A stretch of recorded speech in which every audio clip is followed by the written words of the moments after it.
this thing that I arguably like the most known for has been 10 years of my life on this show. Yeah. And when I look back at my performance from 10 years ago, that is still the way people watch this show. They'll drop in at any episode or whatever. Mm-hmm.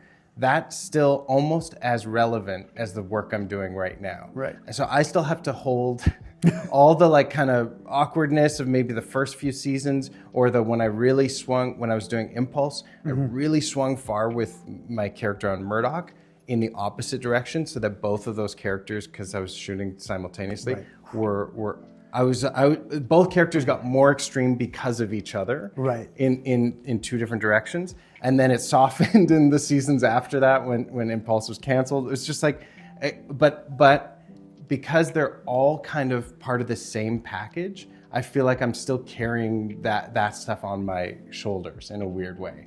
Like I'm carrying Daniel from 10 years ago on my shoulders of like, okay, that's part of this character too, that is also going to be this, 10 years later. Hey there. Welcome back to the DNA Podcast. My name is Douglas Nyback. I am your host on this thing. It's called the DNA Podcast because DNA stands for Douglas Nyback Acting. And also, this is the podcast where we figure out what artists are made of. I'm fascinated by the building blocks of creative people, and that's what this is all about. So today's guest is none other than Daniel Maslany of a very talented family. So he's one of the leads on a super popular series called Murdoch Mysteries. I first became aware of his work on a series called Impulse, which was for YouTube Red at the time. Very, very good show. He played an autistic character, just wonderful, nuanced, sensitive, interesting work. The story that he tells about the audition process for that in this podcast episode, Sidebar, is really interesting. And then I had the good pleasure of working with Daniel on the pilot of DOC. He's just like really nice. He's a really nice guy. He's nice. He's thoughtful. He's very much an actor's actor in a lot of ways. And what I mean by that is he's just somebody who's deeply drawn to it and is very well thought out in the way that he speaks about it. This was a really cool conversation for me, just like walking through his process, finding out who he is and what makes him tick in a creative way. And I think it's incredibly valuable. He's also just like a fun guy. So anyway, listen, I got a lot of nice things to say about Daniel. I can just talk about him for ages. And instead, I think we should probably get into this podcast. I do want to just sort of quickly shout out some things here. If you're new here, please click like and subscribe. If you're on YouTube, if you're on Spotify or Apple Podcasts, please give us a 5-star rating and subscribe to the pod. These things really help us grow. If you're not, please follow us on our socials at Nyback Act, Instagram, TikTok, all that stuff. Also, sidebar, we got some sponsors. There's going to be we'll talk about them later in the show, but I just want to quickly shout out Othership, which is a place in Toronto and New York City where you go to contrast therapy, which is cold plunge, sauna. To me, it's this incredibly useful way to train my nervous system, how to deal with stress under extreme situations. I feel like it makes me a much better person on set and in auditions when the stakes are really high. And Fancy Face, skincare and makeup, run by a client of mine, a friend of mine in the industry. Her name's Brittany Gray, and she created this makeup line kind of really geared towards artists, creative people, dancers, actors, and all of this stuff is amazing. She is providing gift bags for our guests, and so Daniel got one, super cool, and there's discount codes for Othership and Fancy Face in the doobly-doo below. So without further ado, let's get into the freaking show. It's great.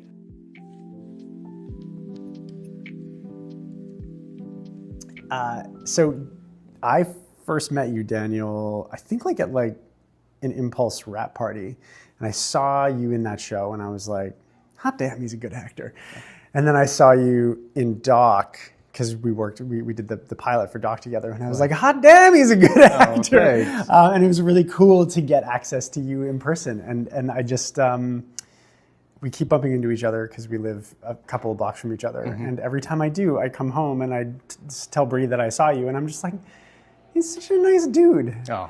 And so I just, that's basically, I just figured I'd start the podcast with a compliment. And I think you're fantastic, and I think your work is lovely and vulnerable, and you clearly are working a lot, and it's working for you. And I'm curious, how you got started into this whole shebang, because you've been at it for a while, you're a journeyman. Yeah, I guess so. I don't know. Yeah, I've only been in Toronto 12 or 13 years, which feels like a separate section from my time in Regina, where I'm from. Right. Where I was born there.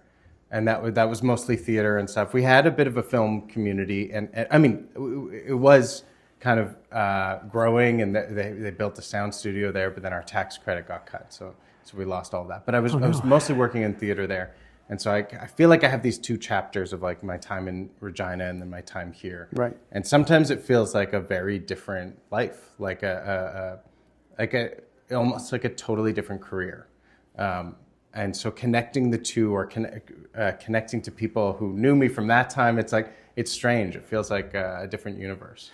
So talk to me about, like, I'm curious about what your life, like what that looked like in Regina, like what predominantly what that work was. Yeah. And then I'd be curious to hear like how that transition to Toronto was. I think like so many actors make transitions from where they're from to the place where that like industry center is. Yes. But talk to me about like the kind of work you did, how you got into it in Regina. Like I'm from a small town in Alberta. Oh, no way. Okay. That makes Regina seem gigantic. So yeah. I'm curious like what your world was there and how you got into acting in that. I know. Yeah, through like community theater and definitely following in my sister's footsteps. Like she's 3 years older, and she was getting into dance and theater, and so I would do that like a few years later always, or we'd do some community theater productions together. But then when I started working professionally in theater, it was a lot of collective creation work and a lot of improv, and I feel like that has really shaped the kind of artist that I am, and I still feel like there are echoes of that in the work I do here, but I'm not doing as much improv here like in the same way, and so I see those people who like are thriving in that world, and that feels really really distant, because you leave something for a period of time, and then it's like, is that still part of me? Or I'll watch stuff from when I was younger, and I think I'm at an age now where I can be like nostalgic for a performance that I had at a different time and be like, oh, whoa, what was that? Like, do I still have access to that? Right. You know? So by improv, are you talking like improv comedy? Yeah. No way. Cool. Yeah. That's funny, because that's totally different than the vibes that I get from you here. Really? Yeah. Do I seem serious? I mean, listen, I barely know you, but yes, to me anyway, like not, maybe not serious, but you seem quite calm and assured of yourself. Okay. Which is like a good thing. Really? Oh, that's so funny. I'm a very anxious person. Oh, so, right. and I think that in a way ends up being my sense of humor on stage in improv context or comedy or something, is that anxiety, that neurotic side of me. Okay. But maybe you've just seen me in context where I seem like I have it together. I don't know. Yeah. Well, I mean, the limited amount of time that I've spent on set with you, you seem very comfortable on set, which makes sense. Like, you've spent a lot of time on set. You've done like, what, 111 episodes of Murdoch? Is that what it is? Did you get that number? I knew it was over 100 now. It's a lot. It's wild. It doesn't make any sense. It was really cool because I joined that show 10 seasons in, and now I'm at my 10th season. So I'm at the point where they were when I met them. Mm-hmm. It's cool to be a part of that machine, and like it has so much history. But then getting to do doc with you and be in like the pilot episode of this thing that is starting up, and all of the seeds are being planted, and like everybody's figuring out what is the tone. Was so exciting because I felt like the pressure was less on me as guest actor. Right. Whereas normally on those shows, it's like, oh, we got to figure out what the guests are doing because they're the new thing. Yeah. But everything was new in that pilot. Yeah. So I was seeing like, I just loved getting to watch everybody kind of create their character like in that moment. Yeah. So cool. The and those scenes where things were going wrong with the two of you, those were the first medical scenes that we shot on the show, which also like all that was being felt out and like figured out, and like now those go so quick, and it was like almost an entire day of shooting. It's just fascinating how being there at the very beginning. Okay, so now there's a bit of a shorthand with it. It's a pretty well-oiled machine now, because we're shooting episode 17 of season 2 now, which is wild. So it's like it's clipping. Did you go out for doctors before that? Were you like in that world? No. Dr. Douglas he's the first doctor I've played, I think. Yeah. I think. Outside of like, I think I was at like a research scientist in Warehouse 13, you know, like one of those ones where it's like, oh no, the space science is exploding again, you know? And, I missed the Warehouse 13 era here, but everybody right. talks about that. Yeah, that was like the show. That was one of the, there was a period of time in Toronto where there were a ton of sci-fi shows, like a ton of sci-fi shows. It's like Warehouse 13, Defiance, 12 Monkeys, like all sorts of shows that tapered off. Now they're all in Vancouver. Yeah, and we got the Star Treks, which is cool. Right. But yeah, it's wild. Anyway, like, so I'm sorry that my perception of you is that you're serious when in fact you're nervous and not serious. No, yeah, I mean it's just it's interesting. Like me burping just now. The thing I looked at on my phone right before was the self-tape coming in, okay. and you probably saw panic on my face or I did something. A little bit. Yeah, because that's just the reaction I will always have to a self-tape. Okay. It's like, it's panic first.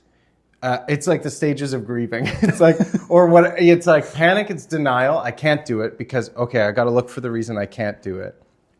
It's maybe this isn't the right thing. I try to talk myself out of it before I go, oh yeah, this will be fine. And I'll shoot it on Wednesday or whatever, you know? Right. But I really struggle with that process of just, oh, there it is. And I already feel behind. That's what it is. Okay. When I get that email, I feel like the train's moving and you're already behind because you don't know what this is yet. Yeah. And there's all these people who know what this is. So say more about that. Like all these people being the creative team that know what this is? It's like, and then so you're playing catch up and you're combing through the, blocked out parts of the script going, oh, is there a clue in there? Or so much information in a breakdown going, which part of this can I even retain and perform in the scene? Right. Because they want this, but not too much this. It's like, and how much of that is relevant, or how much of that is written by somebody's assistant's assistant? Because they read the character description in brief in the script. Is this true? Oh yeah. Well, I mean, like I was coaching somebody today for a CBS series, and it was literally just like, is wearing a suit, and this is like a potential recur on a show. And it's like, well. I love one would assume there's more to it than that, than being like a meat sack on which suits can be hung. Yes. I love a shirt or a description of an outfit. Yes. And it's way better for us than women, for sure. Yeah. Like it's way less of that. Yes. But it's funny when I do see that, when it's just a physical thing instead of Yeah. Or like the ones where they're like, is beautiful but down to earth but quirky but stunning but a wallflower, but it's just like like is everything to everyone at all times. Yeah. Like it's I've always thought of it as that they're painting casting with a breakdown is painting a painting across the room with a really long paintbrush. So like any slight move they do to that side, it's like the paintbrush goes way too. They're afraid that our painting is going to be like too extreme at either end, so they're trying to like zone us in, or I don't know. That's a great way to look at it. Some of them are so freeing. And I'm like, oh great, they don't know what this is, or they're open to whatever you want it to be. In my experience, like producing, it's almost always that. Like I think that there's certain things within, like auditioning for a show, like say Doc, right? Like there are performance qualities and styles that are kind of required to fit the show. But then it's like, they don't know it until they see it. Like that's the whole point of casting. Otherwise everything would just be offer based, because like you've been on TV a lot. They can just give it to you. Like they know what you are, like in general. So it's like, well, we want to see him multiplied by this role, right. And all the intangibles that we can't foresee from that equation, because that like it's impossible to predict that. At least that's kind of the way that I look at it. Yeah. And then like whatever the result of that equation is, it like either fits their show or it doesn't, and that's like, do you or do you not get cast? And that I think to me is really the luck part. Oh my gosh. Yeah. Yeah.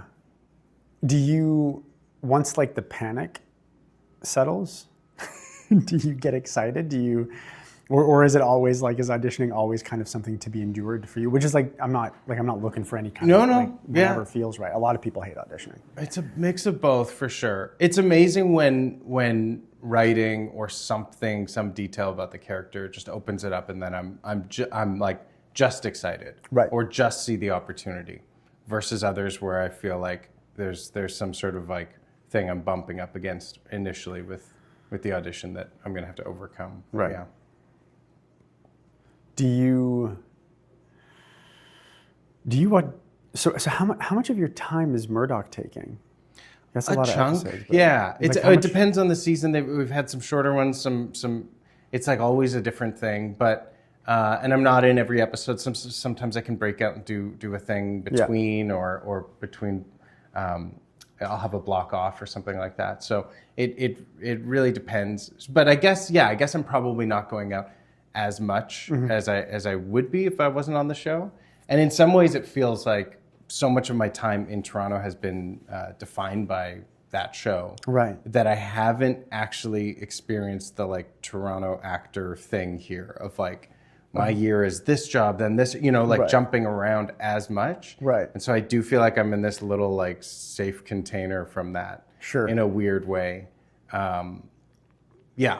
But I also get to meet so many great people through that show. Yeah. Really sad that I wasn't in your episode. Oh, yeah, you weren't. And I recently got to see your performance in that, which is wild. Yeah. And also very surprising for me because of what I know of you. Right. Yeah. Which was it was incredible. It was great. That was a fun guy. He I was think so I fun. missed the last chunk of it because it was being screened live with an orchestra playing along. Yeah, we went. Yeah. So okay, and this was one in Regina that we had. So I was able to watch a bit, and then I had to leave. I had to leave the audience, but I got to see it with an audience watching. That must have been cool. wild to yeah, get to see that. It was pretty trippy, actually. Yeah, it was, and we were blown away by how many people. Like Murdoch is profoundly popular. Like a lot of people loved that show, and they love it. Like people were eating it up, which is so great. Yeah, it was trippy, and that guy was so weird. And then I was also like in a bathtub, so I was like, Yeah, it was great. yeah, it's so funny. And when people talk about that, when people were talking about that episode before I had seen it, they're like, "Oh yeah, that's the one with the guy in the bathtub." Like that's how they identify it. Oh, my mother wishes I was a doctor. Oh God. You kind of are now. Yeah, it's true. Haha. What do you think of me now, Mom? Yeah, that was a fun one. So Kate, so you moved. So rewinding, what caused you to move to Toronto? Just more opportunities and things, and my wife and I are both actors. We had both been coming here in the summers and auditioning a bit and stuff, so we were familiar. And did you move here to was your goal to do theater, or did you want to be transitioning into film and television? Both, yeah. Okay. I would come here in the summers and audition for film and TV, so I'd had like a bit of a taste of that and done like a small part on a show called Wingin' It.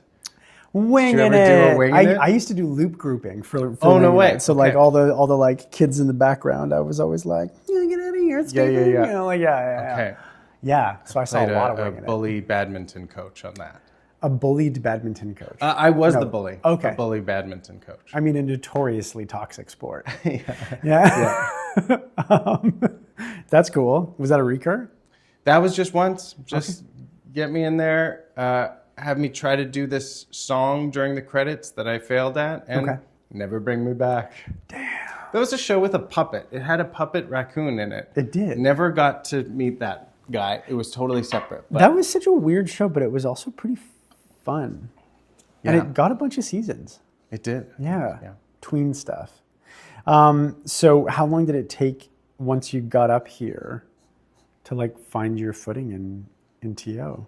Like in the film world, did you book Murdoch right away? Was it just like you hit the ground running? And you were no. It was. I mean, it's surprising how quickly it did happen. It was very lucky. But I did a series that only went for a season right before that. That was also CBC called 4 in the Morning. Okay. That was like coming from improv and theater, a real bridge for me because it was like an outrageous character, really over the top. It allowed me to like get over my fear of, is this too big? Because I feel like every, and I still get this way too, but like film and TV auditions, like trying to pare it back, and especially if they say it in the breakdown, they're like, subtle, grounded, don't scare us.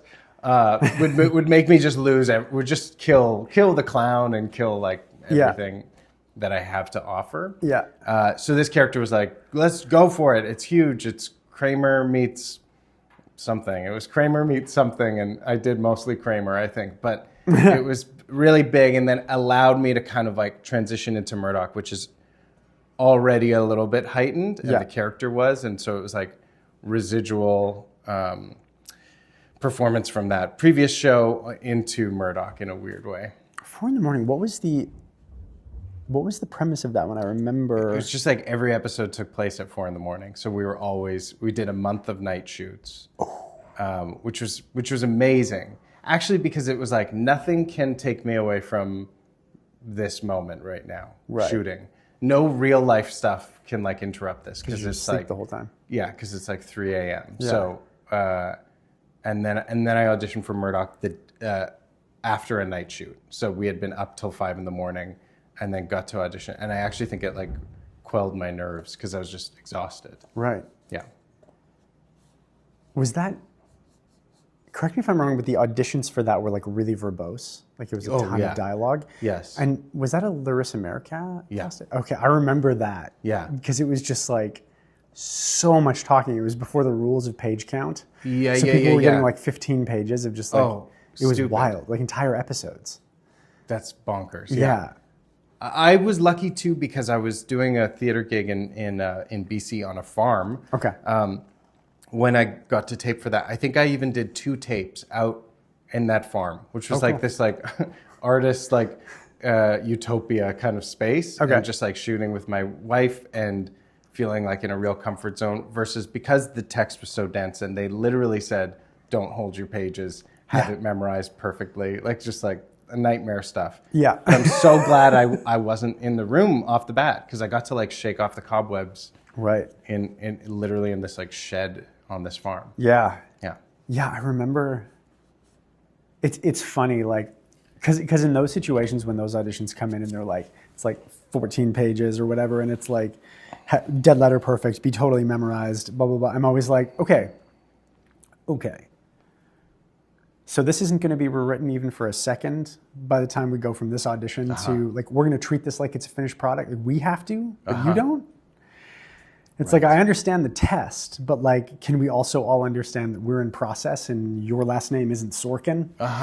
Like, or That's what he was going for, too. Cohen brother. Yeah. Right? Because it's like, I understand that that's what you're going for and I understand the test, but it's like, it's even douchey when Sorkin does it. And it's just like, those things are fascinating because it's also just, you end up getting, I find, and that casting call went on forever because I think that you end up getting actors just holding it really tight. And it can really limit actors. Whereas if you're just like, it's fine, they're going to get it because that's our job. We're supposed to say the right words. That's literally the only thing that we're supposed to do. Yeah.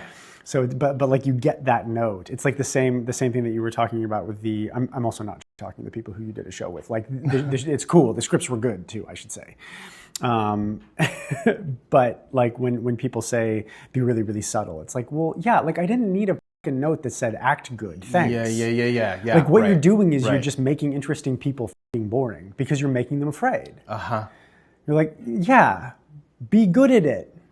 That's kind of fucking understood. Yeah, totally. Like I find it so fascinating. Like those, and they're trying to be helpful, but it's not usually that helpful. Yeah. I don't know. I'm not trying to like no casting, but what's wild is a lot of those scripts didn't change to when we shot them. Oh, that's fascinating. And we were pushed by like a few months too, so I had all this time to learn it like a play. That's nice. Which was good for my brain, and still I need like so much time with lines to cram them in.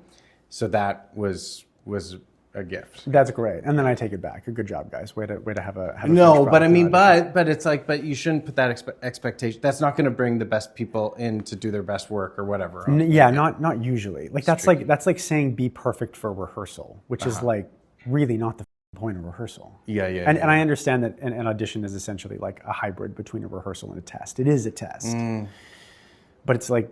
That's why you screen test. That's why there's stages of casting. So that by the time you get to the place where you're like, hey, we're testing you, then like, yeah, that you should be about like set ready. Right. You know? But even like you've been on set, I've been on set. Like I was on set yesterday and words come out different. Yeah. It happens, Yeah. you know, like it's a fascinating thing. That must be hard to even find your way through a sentence that's like medically jargon if it comes out the wrong way. Yeah, those situations that it's like you either just, this is one thing that I wish young actors knew. It's like when you fuck up on set, you just pause and then you go back and you just go because you're performing for the edit. Me writing that down now. Yeah, but it's like because that's essentially what you do, like with those medical things, and I'm fortunate because there's so many leads on doc that are just so gracious and wonderful under pressure, and all they're doing is medical stuff all the time. And so every now and then it'll just like totally leave their heads and they'll just be like the flavel schnabel. Yeah. You're like, okay, going back and you just like, and you realize like, okay, cool. They get the line, they say the thing, and it's like, and you get it in the edit. Right. Like you're not performing for the perfect take. The perfect take is the editor's job. And that comes like 10 steps from now. Yes. You know, and I think the more you can understand that, the more you can de-escalate the nervous system. And I've seen editing just absolutely take care of a performance I did. Oh, I've seen it grab that and this and eliminate this, and I'm like, oh, that's amazing. I need that editor in my life all the time. And I've seen editing where there's not enough, we haven't gotten coverage of lots of things, so this moment is actually stretched out in a weird way, and that's what it is now. So I've been totally protected by it, and not that it's the editor's fault, but just like time and money and whatever. There's times where it's like kind of what we shoot on set and exactly how it feels is exactly how it's going to come out, you know? Yeah, that I find, like, because I've operated in the indie film world a lot, and they're like, because it's just money buys time. So if there's no money, there's no time. And in those situations, it's like if things aren't covered right, it's just you better act fast and act good. Yeah, because you're not going to get options. You're just not. Yeah. And often, like we would have a joke on Whiteout. Derek Barnes, the director, it was his directorial debut, and so he knew when he didn't have enough, and so he just like added days, like essentially at his own expense, because he like knew he needed connective tissue, and so we ended up having like 5 or 6 connective tissue days where we just like shot bits so that he would be able to fill out the movie, and it ended up being super worth it. Yeah, oh great. But it's just like, like pending on the thing that you're working with, the edit always makes or breaks it, but you just sometimes you can't give the editor everything they need. Yeah. Which is nuts. Going into those reshoots or those pickups, did it have a different energy? Because you were like, you kind of knew we're getting this for this? Mm-hmm. Yeah, it really did. And it was like, because that project was like an action project, so it was like a lot of stunts. It was like, hey, cool, we're like, there was a prison break sequence in the movie. So we just kept going back to that location and getting like guys getting shot and dying in the corner, and like us running through a thing or picking up a bag, or like, you know, like going through a hallway and stabbing somebody in the neck, or like just little quick things that ended up like stitching through so well and fleshing out this thing that was a big action set piece that got pared down as the budget shrunk, but then needed those like little pieces of stitching. Otherwise the story wouldn't have made sense. And if you lose the audience in the first 15 minutes, like, you know, that's a very dangerous time to be late. Because the movie is about a prison break, and then it's a wilderness survival story. The bulk of the movie is the wilderness survival story, and that's just 3 people in the woods trying not to die, which was really fun, and there was lots of that. And that one action sequence was where like everything needed to be fleshed out, and so it was cool because he's a stunt coordinator, and we had other stunt coordinators. Like basically because he's a coordinator, he pulled in every favor in the entire stunt community that he had. So we made a movie of like $5 million worth of stunts for like under $1 million, and it was really awesome working with all these people just coming together because Derek's like the nicest guy, and everybody just wanted his first directorial project to like really come together, which was so cool. Oh, I love that feeling. Yeah, it was great when everybody's invested. And that opening sequence, your hair length is changing so much. Yeah, like 6 times. Between shots. Yeah, exactly. Yeah, it was that was a wild one. All right, y'all, I want to take a hot sec to talk about Fancy Face and Brittany Gray. Brittany Gray is an actor who has been at this for a really long time. She was actually like a client of mine years and years and years ago, like when I first started coaching. And she went and she built this whole thing. She created this this makeup brand. She does custom consultations. The products she has created are incredible. She's local Toronto. Supporting her was an absolute no-brainer because the product is amazing. She is amazing. What she's building is amazing, and we're going to be doing future collaborations with her where we're going to be giving away like makeup looks. Like essentially you go to her and she'll build your ideal self-tape look, all sorts of cool stuff. So that's all in the future. She's really cool. She's also given us an amazing 20% off of all of her products and services using the code DNA Pod. Links are in the description down below. I highly recommend you chat with Brittany and her team and dive into her world because man, it's cool. She's cool. And now we're going to get back to the show. So total segue because we had to reset the cameras, but so do you do a lot of press for Murdoch? We were talking about podcasts. Yes, yeah. It's funny. I was thinking about this conversation because I was like, most conversations I have about acting are to sell the thing, right? Like, and which is fun, especially when there's lots of like behind the scenes stories that are exciting or like the fans will care about, right? Or potential fans or something. But I was like, oh, it's rare that I get acting questions, and it feels like it's like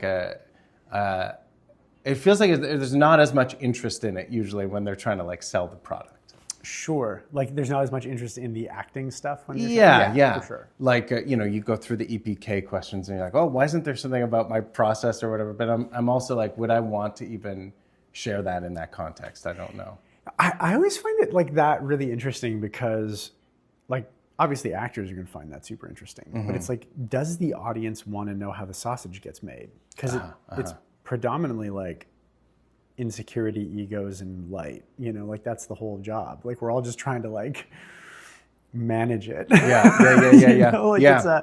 It's a weird, like I find actors to be particularly fascinating because there's so much insecurity that comes as a result of the vulnerability, which is an extremely necessary thing, which leads to nerves and all of this stuff. And also our personality types are like, I would like the job in front of the camera, please, for some reason. Even though the audition comes in and your first experience is like dread. And yet you are the person that chose the in front of the camera job. So like both sides of you exist. Yes.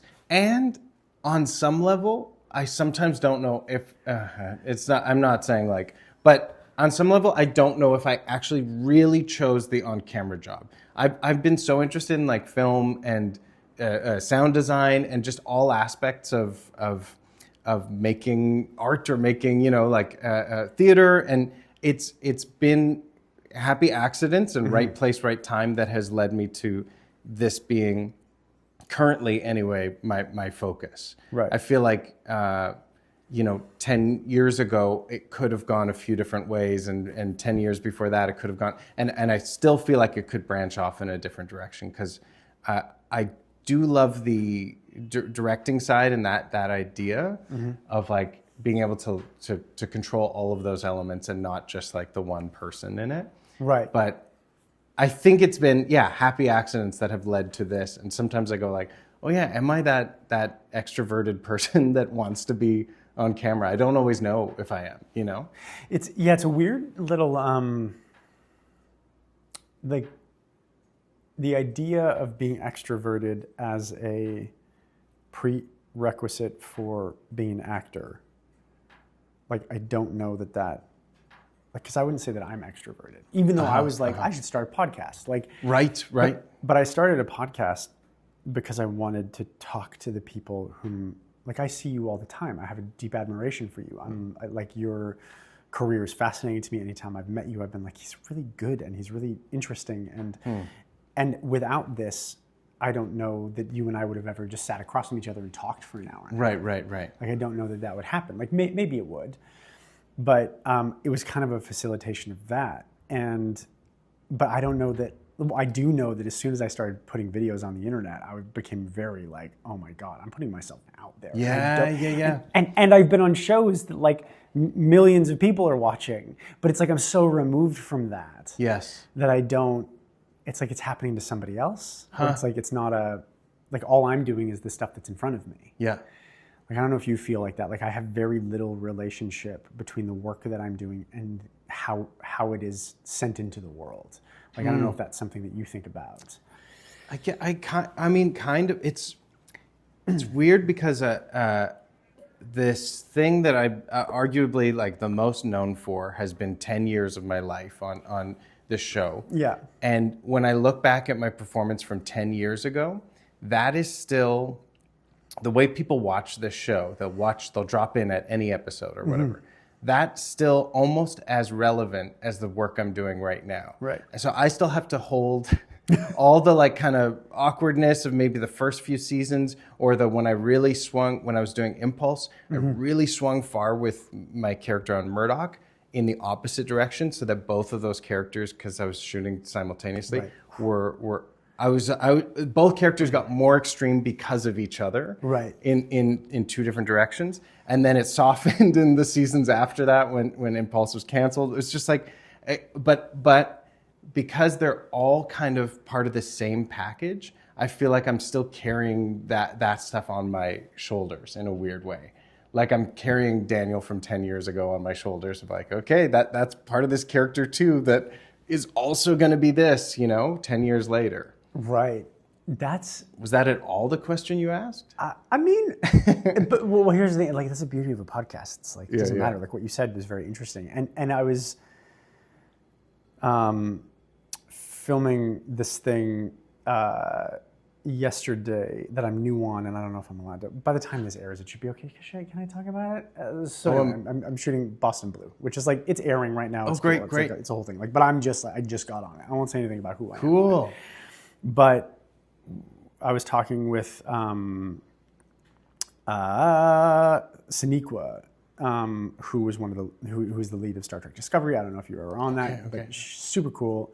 But we were talking about Donnie Wahlberg because Boston Blue is a spin-off of Blue Bloods. So he's played this guy for 11 years already. Yeah. And this show is just getting started. Oh my gosh. So it's like, talk about like carrying a guy through time. And it makes me think about this hit me yesterday, but I was at work and not on a podcast. So I was like, I'm not going to talk about this, but now I'm on a podcast. But there's a story that Colm Wilkinson says about, he was doing Les Mis on Broadway. He's the original Jean Valjean on Broadway. Wow. And he did it for 8 years on Broadway, 8 shows a week, 8 years, and he was like 8 years into the run. He was rereading the novel Les Miserables for like the 15th time just to find something. And that was a book that was written before like electricity was a concept. Like it is needlessly long. It's like Moby Dick is like 80% nautical information just because people had nothing to fucking do. So they were like, I'll read this. It's this or just like sit and wait to die. Right. And it is not an exciting book. And the stage manager comes in. He's just desperately trying to keep the thing alive within himself. And the stage manager's like, hey, we did it this way last night. And 8 years ago when we rehearsed this originally, we did it this way. So if you could just do it that way again. He's just like, oh God. No way. But it's like, you have to match it. Right? Yes. Like you're always matching. So it's like this idea of you carrying this guy. Yes. Who was built by a version of you that does not exist anymore. Yeah. Like you are a different man now. Or built by writers too that maybe don't write the episode you're currently on. Yes. So it's like this. It's everybody comes in with your version of your voice too. Yeah. Which I saw a clip of you talking recently about my character wouldn't do that. Yes. And like eliminating that from your vocabulary. Yeah. And I got anxious. No, because I started thinking about like the ownership that I have over this character that now I know over 10 years. Yes. And the writers maybe bring something out in him in this season, and I'm going, how do I thread that to the guy who he was 5 seasons ago that said he doesn't like that or whatever, or is it a fact that I'm arguing against that like, we actually can't say that because he just said this or whatever, or is it something I'm not willing to grow with the character? But I think there is a line of like, at this point that sometimes I'm able to offer like just some vague memory of, I think we did an episode about this, and I think we said the opposite or something, like about his past or something.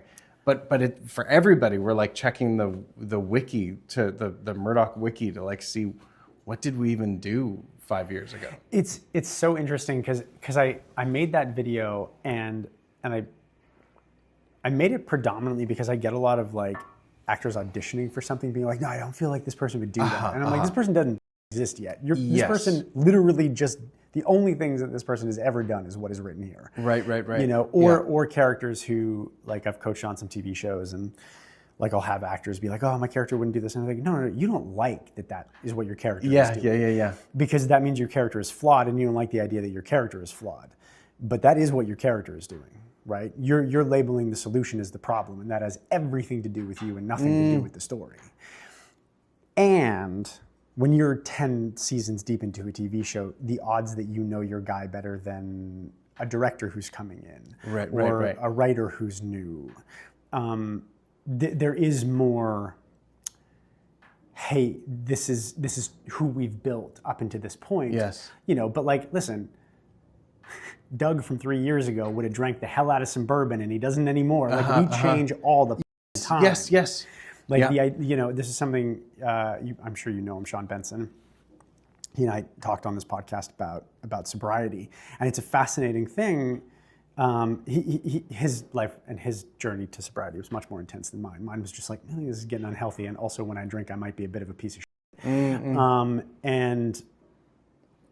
But it's like people who have grievances with me from that time have grievances with a different man. Am I still responsible for that man? 1,000%. And I am definitively not that guy anymore. Not in any like I was born again and hold no culpability, but just like I'm just not that guy anymore. And so there is such an interesting thing when it comes to a long-running character of like, well, I haven't. Does that mean I never will? Yeah.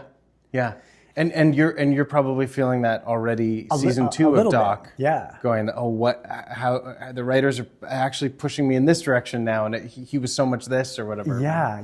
It's quite interesting. Like, and I'm like baby town frolics compared to a decade into a show. So it must be so fascinating for you to journey through, well, in which directions is this character growing? Like, what new stuff feels true and in line with him? Yeah. Versus what is like, are we just plot contrivancing this? Are we just doing this because we need plot to move forward? Is that what's happening? Like, so you might actually be the best barometer for that. Right. But I also doubt that you're like walking around being like, my God, wouldn't do that. Like, no. That's your world. Because it is, it's obviously so fun to go like, oh, I guess he's that too, or whatever. Right. Or when you know that your job in this episode is actually mostly exposition and try to bring some of your character and all that backstory we had a few episodes ago, but actually it's mostly about this other thing, and you're serving the plot for them. Yeah. Because it shifts on these ensemble shows too. Yes. What you're steering towards. Yeah, and it's like it's always somebody's episode plot-wise, and then everybody else is kind of facilitating, especially in a detective show, like doing Boston Blue the other day, where I was kind of joking about like, everything is a discovery when you're the exposition person. It's like there's never a piece of information. It's like, what would you like for breakfast? You don't just say eggs and bacon. It's like, eggs and bacon. Right. Which leads to, and also toast, and which leads to coffee, which leads to somebody who's higher up on the call sheet being like, that's the guy! Like, that's great. It's just like a fascinating thing, and it's like navigating that while maintaining truth to who your person is always just quite fun. Yeah. So what's lighting you up creatively now? Like, what's like you're on the show. What do you, which I'm sure you love, but also like what do you want to do? Like what's the ideal year for Daniel Maslany in this year of our Lord 2026? I mean, I kind of have an idea of what the year looks like at this point. Okay. And then it's like, it'll be this self-tape that comes in or whatever, where you start to imagine, oh, maybe my year is different, or maybe it looks like this or whatever, or maybe it takes on this shape. And I feel like so much of our lives are spent imagining possible branches off that our lives are going to take, right? And like climbing out onto that branch and being like okay with it. But at this point, I feel like I kind of know what my year is like, and I'm getting to do some theater again, which is really exciting. And can you say what show? Or? Yeah, I think. But when does this come out? This is This will be out in like 2 weeks. Okay. Yeah. 3 weeks. Okay. Should be almost timed perfectly. You don't have to say, but yeah. I think they're going to do a little announcement. I mean, but it's a play that just feels like very different than anything I've done before. Right. And I'm excited to be in that zone again. And I feel like every time I've returned to theater, coming from especially procedural TV, it's like the things that excite me are like audience interaction, being live, or a show that I did a few years ago was like we had no set blocking. And so after working on that, I went back to TV, and my continuity was like totally effed. I had forgotten how to like match things because I was just like, oh, what if it's over here? You know, like, but it's those like live elements that I miss sometimes when it's like, oh, you did it once and you got to match all your hand gestures on the second one or whatever, or your poses.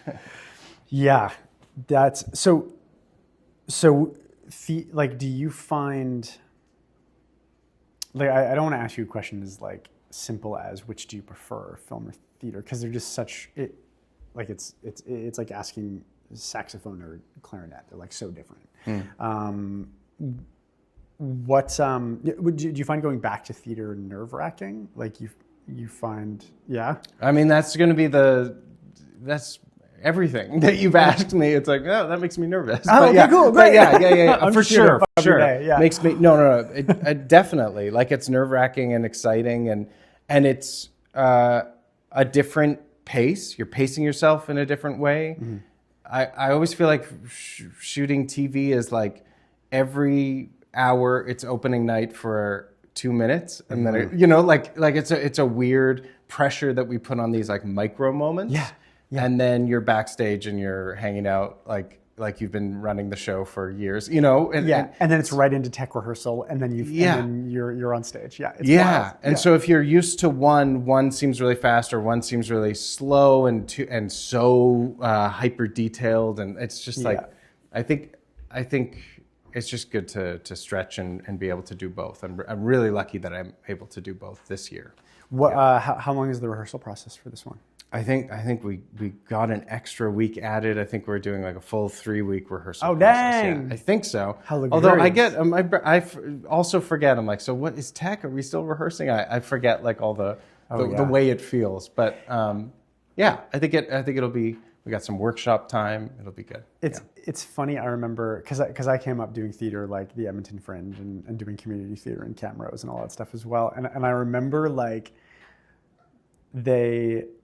how tech days were such a big deal. They're like, we're going to be here for 12 hours going through all the lighting cues. And now like I work in film and TV, and I'm like, oh, you sweet summer children. 12 hours of having to stand on your marks? Yeah. Oh, you poor babies. Yeah. Like, it's just like, it's so fascinating. The idea of rehearsal and having time and space, though, that, like,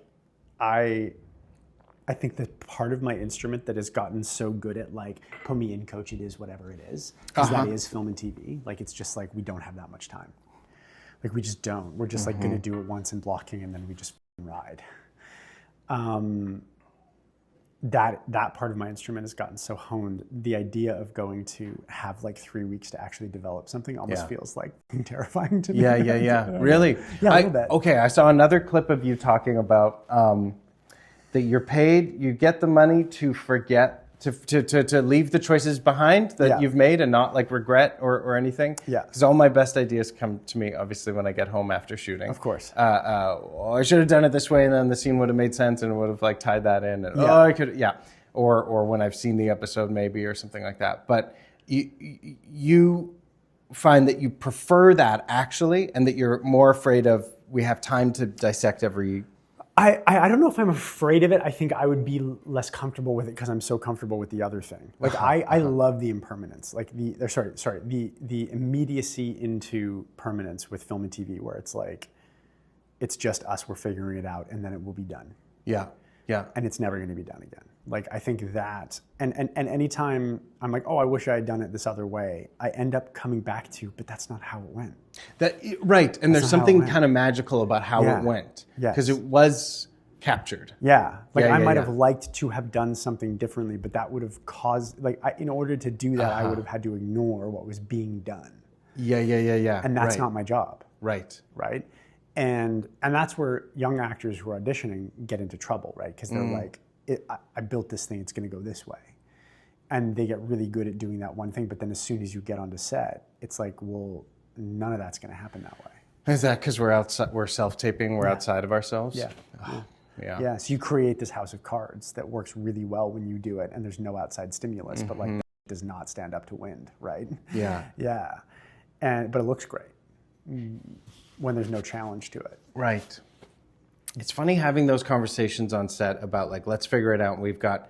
And sometimes they feel, sometimes there's just an energy where discussing the nuance of, well, what if I came over here and we did it this way, feels indulgent. Like, and you can feel people getting tense. Like, why are we talking about this? Let's film it the easy way or whatever. Or it's like, you start pulling a thread, a logic thread or something, and you can feel people like tense up because time is so precious. Yeah. But it's interesting to like pick your battles of like, I actually want to talk about, can it be this way or does this follow, you know?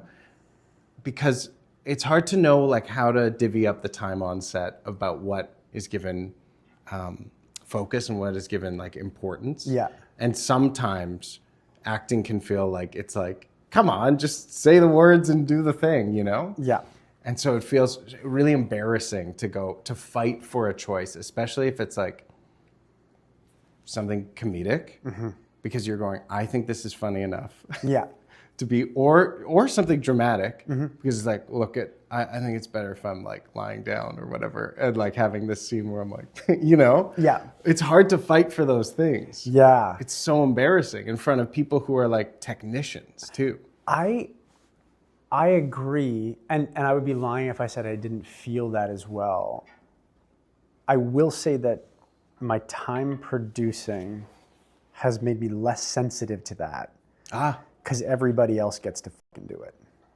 The entire camera department isn't like, yeah, let's just do it the easy way. They're like, oh, let's try this, and then blah, blah, blah. And like, of the 6 takes you do, like 5 of them don't work because they buzzed the focus. Like, right. So the more you understand of like, they all get to fucking do that. And if you feel tense during while you take your time, it's like, cool. You guys probably didn't need to debate how this fucking like crane shot's going to work nearly as long as you did, but you did, and now I'm going to do my part of it because I'm also getting paid to do this. Yes. And there's like an element of that, but I think you also then you have all these experiences and stories with like super famous actors that are like that turn it into a whole fucking jerk off show about their own ego, and it's not to even to say that like then you don't get an incredible performance, but like I don't think anybody was watching Suicide Squad and just like really happy that Jared Leto was so hard to work with. Right? Like I don't think that really fucking worked for the whole thing. Yes. You know, so in those, but every one of those crew members have dealt with that. So I think that feeling that you're getting is like, oh, is this going to be that horror show of like, and the answer is like, no, I'm just doing my part of it. Yes. So I think as long as you're doing that, then everything de-escalates a little bit. And it's so nice also to be included in, hey, we got signals. We got 5 minutes. Yeah, it's cool. Oh, that's actually, no, that's great. That's great. That really ties in, because I was going to say, it is so nice to be included in like, the director going, hey, we're doing this cool shot. Yeah. So I want you to be low here and then come up. And it's because it's blah, blah, blah, blah. To be included in that is always so, it's such a relief because it doesn't make my acting choices feel indulgent. It feels like, oh, okay, can I still do my idea when I'm standing over here? Yeah. Oh yeah, we have time for that. Instead of a flat out, no, because we're doing the shot. You know, like, to just to tie all the pieces together and to be included in the technical is sometimes really valuable. That is one of the main things that when I'm ever on set as an acting coach, that's like a huge portion of my communication with actors is just like when something breaks, they're like, hey, what happened? What did I do wrong? And I'm like, oh, no. Like they just up something and they're just fixing it. It's like, but nobody talks to actors.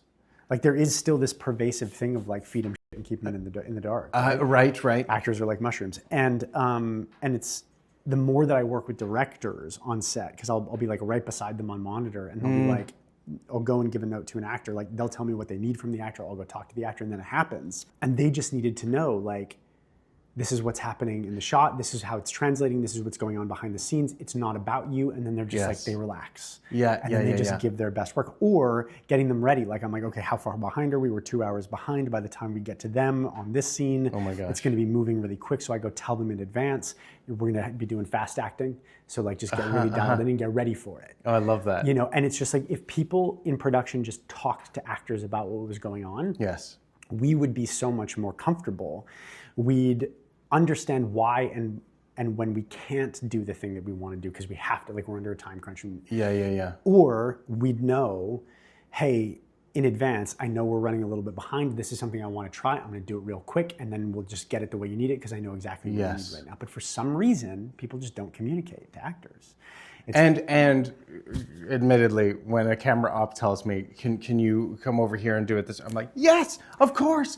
And then for sure the next take I don't do it because I forgot. Like absolutely I don't do it. And then the next take I'm like, I'm sorry, I will do it this time. You know? Yeah. But also like that's where I encourage actors to pay attention, like because it's easy to get wrapped up in yourself. Oh my God. But it's like pay attention every time you hear a conversation about a crew member doing something wrong. Because it's hundreds of times an hour. Oh gosh, yeah. And like not because of anything bad, like because that's the nature. Yeah, because we're all just like. And you have the same amount of grace given to you that they all have. You're just so focused on yourself that you forget that everybody else is as imperfect as you are. Yes, and people see your mistakes more than anybody else are on set. For sure. Yeah, the boom guy like dips the mic into frame, and like there's no camera on him, immortalizing him for all time.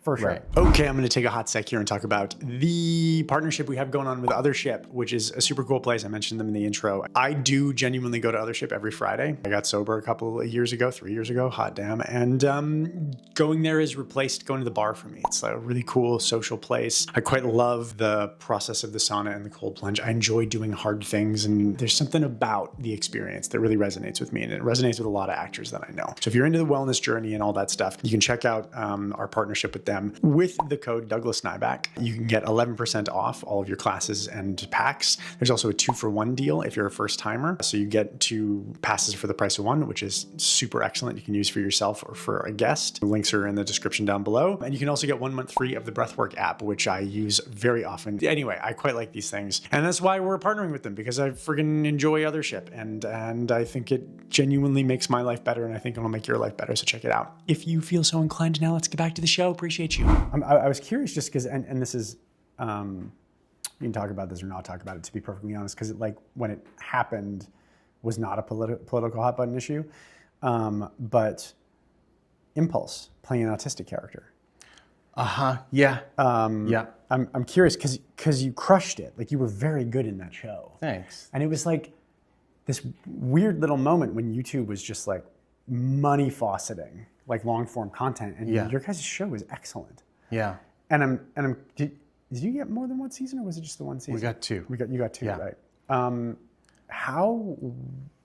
So first of all, do you want to talk about that? Because it is like a bit of a, like it can be a bit of a thing now. Like people, like only Danish princes are allowed to play Hamlet now. Just making the performance has just really been one-dimensional. So. It's totally, It's interesting because I have played characters that like people either believe are on the spectrum, or are written as being on the spectrum, or like I wrote a solo show about obsessive compulsive disorder, which is not necessarily on the spectrum, but definitely has overlap within like neurodivergent people. So I think there is something inherently within me that is either reads that way or I can lean into in a certain way. And I'm not sure if it's to do with like anxiety or just like a certain kind of, I don't know, interest in character that I have. But the way I was able to research for that series and be supported by the writers felt really, really great. And then, like, obviously, since then, I feel like I've been able to see so many actually neurodivergent people play actually neurodivergent people on shows and go like, oh yeah. It's like, and you can feel there's a difference. Like you're not watching acting, you're seeing, or you are, but you're not seeing the like neurotypical person performing neurodivergence, which is just like, it's like they can access this whole other part of it, part of a character. Yeah. And the other thing is I was playing like so much younger than myself too. Right. Which was also the strange thing. Was he high school age? Yeah, he was like 17, and I guess I was like in my late 20s, or I don't remember if I turned 30 while shooting that, but it was absurd. Like the age difference was already absurd. So there's a playing youth. Yes. And then that is maybe also comes across as playing social awkwardness and all of these things kind of like at once. Right. That's a lot of things to implement before you even get to like the guy. That's fascinating. Yeah, but I felt really supported by the group around me, and I do think it is probably rare that I'll play a character like that again. Yeah. But like even on Murdoch, it's like people are like, they'll say like, I think he's neurodivergent, and so it's something in me that I think comes out in characters, and maybe that says something about me or something, or maybe that's not appropriate to name it as that for myself, but I don't know. Yeah. Sorry, he'll come. Are you talking about like your character, or are you talking about like characters in the show? I've been told that my character on Murdoch, from people, they believe he's neurodivergent, or they identify with him because of that. Oh, okay, cool. Yeah, and it's an interesting intersection because it's like he's also queer, and so so he's had this following from a lot of queer fans, which queer young fans, which is like really surprising for a show that's like kind of like Canadiana procedural cop show. Yeah, the genre skews a little older in demographic. Yeah. So I feel this support from these communities with that character that almost doesn't feel like it's mine to take on, but I know that the representation is meaningful for them, and the writing and things. There's aspects that feel important, and I think isn't that so interesting, the idea of like what is and isn't yours to take on, like at the end of the day. I often think about it in terms of like art, like each project is its own painting. Like I think of it in terms of like if you and I were both to go to MoMA and look at the same painting, we would walk away and talk about it completely differently, having had a totally different experience. None of that has to do with the painter. It's just this thing exists. And then it's just audience from that point forward. It's like it was, and I find that so fascinating in the current zeitgeist where people are claiming ownership. There's a lot of like intense fandom popping up around heated rivalry. Like a lot of people that are like really about that, and then watching hockey and being like, they're not kissing at all. Oh my gosh. But like these things, like people sink their teeth into these things.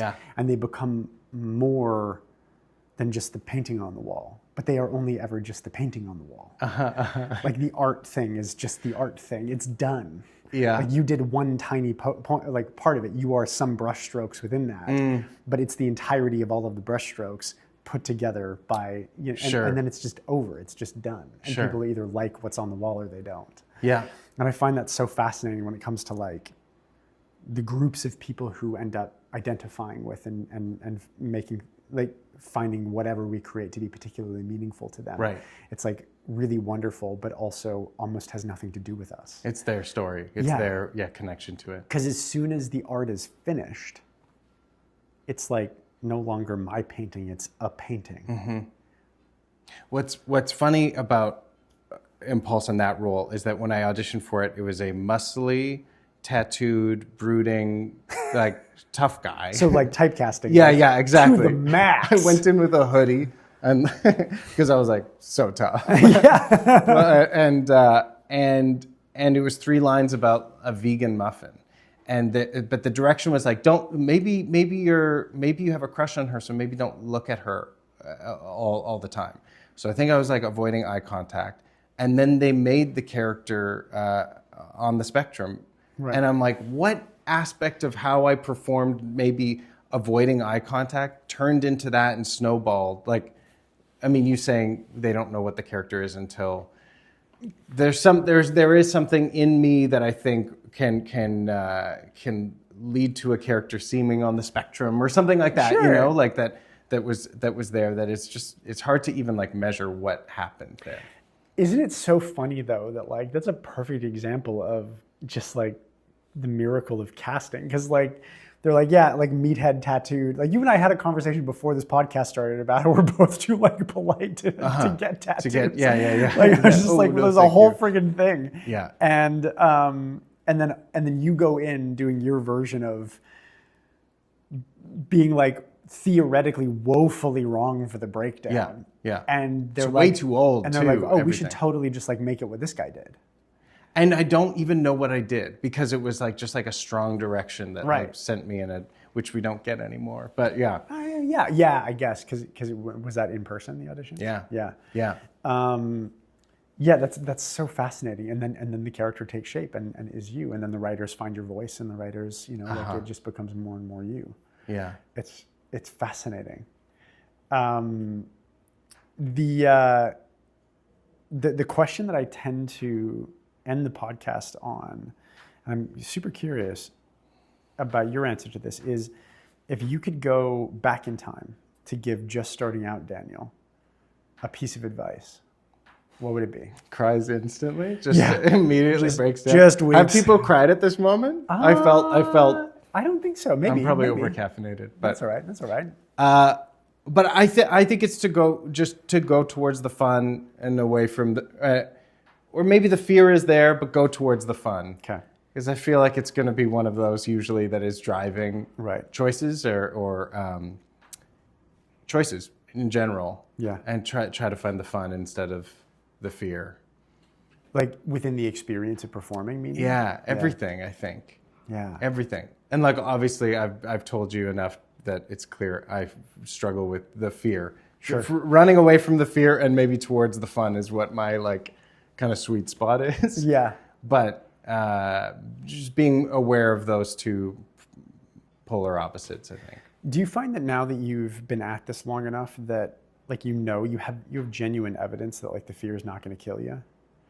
Like, does that make things easier? So it's so weird. Like my 10th season of this show was maybe my most anxious on set than I've had the entire time. And when I tell people that, I see them get like really worried about me, and I don't know what it is, but I don't know. I just feel like it's so unpredictable when it's gonna like get you. Was your character going through some stuff in the season that was like? No, and actually that might be why.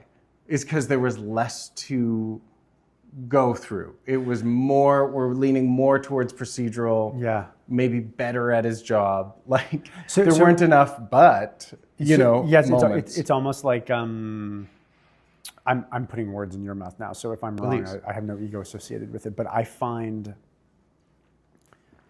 the more I have to do, the less, or the more space I have to hide my own fears and insecurities. Whereas they're just like, no, he's just like eating a fucking sandwich. Oh my God. I'm just like, what way? Yes. What sandwich? Why sandwich? Whose sandwich? Mad at sandwich maker or something. Yes, please. And it's just like yesterday I was arresting somebody, and like shockingly, there's a lot of freaking steps to handcuffing a dude who's wearing like 6 layers of clothing because it's minus 50 Blagibit. And all I remember from yesterday is just doing things. I mean, I don't even know if I acted good. I have no idea. Like it's completely inconsequential to the like, did I or did I not get the cuffs on the guy's like 7 pairs of gloves? Right.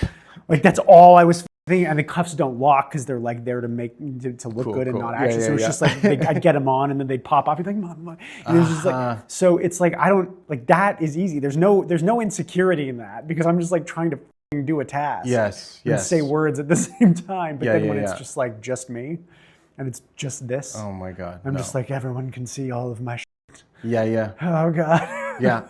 Totally. I totally get that. Like that would ratchet up Yes. internal tension because it's like, oh man, like, is it like, am I enough? Am I enough? And for this, I had my sunglasses in my pocket on the way here, and I've thought about it multiple times. I was like, wouldn't it be funny if once we started the podcast, I put on my sunglasses and I did a thing? Like I was already planning a bit to give us something. I was like, because it can't just be me talking about whatever, like Sure, I was no, like, I get it. like, well, that'll be interesting because then I can talk about like how actors are, like I was already coming up with a thing to kind of protect me, to give it more layers. I mean, listen, man, if it makes you feel any better, every time that I've seen your work, like the more Daniel I get, the fucking better. Thanks. I think that there's like a lot of depth in you that is just genuinely fascinating, that simply exists, which is really great for whatever that's worth from a guy you barely know. No, thank you. I really appreciate it. Yeah. So listen, man. Like I hope that we get a chance to work together again. I'm a big fan of yours, and not that you need another fan, but everyone that I meet that talks about you has nothing but great things to say about you. And, I'm so glad we did get a chance to work together. It was so great. yeah, me too. Yeah. Me too, man. And I wish you all the best. And yeah, thank you so much for taking the time to do this thing. Thank you. So much fun. Yeah, my genuine pleasure.